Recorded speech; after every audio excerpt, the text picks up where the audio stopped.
How to create a Snapchat account in just 1 minute. Rocket. First, open the Google Play Store or App Store on iPhone. 2.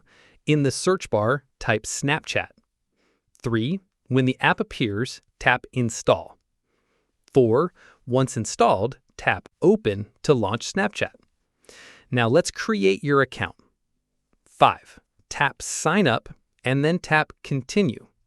Snapchat will ask for access to your contacts. Tap Allow so you can easily find friends on Snapchat. It may also request permission to make and manage phone calls. Tap Allow again. Time to set up your account. 8.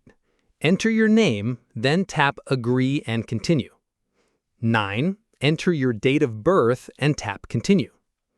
10. If you want to change the suggested username, tap Change My Username, choose a new one, and tap Continue. 11. Create a strong password with at least 8 characters that you'll remember, then tap Continue. 12. Enter your email address and tap Continue. After a short loading screen, you'll see an option to add friends. You can add them now or skip. Snapchat may also invite you to create your Bitmoji avatar. You can skip or continue as you like.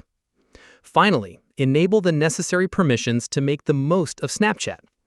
Turn on camera and local storage access to take photos, videos, and screenshots. Allow photo, video, and audio recording when prompted. Checkmark. Congratulations! Your Snapchat account is ready to use.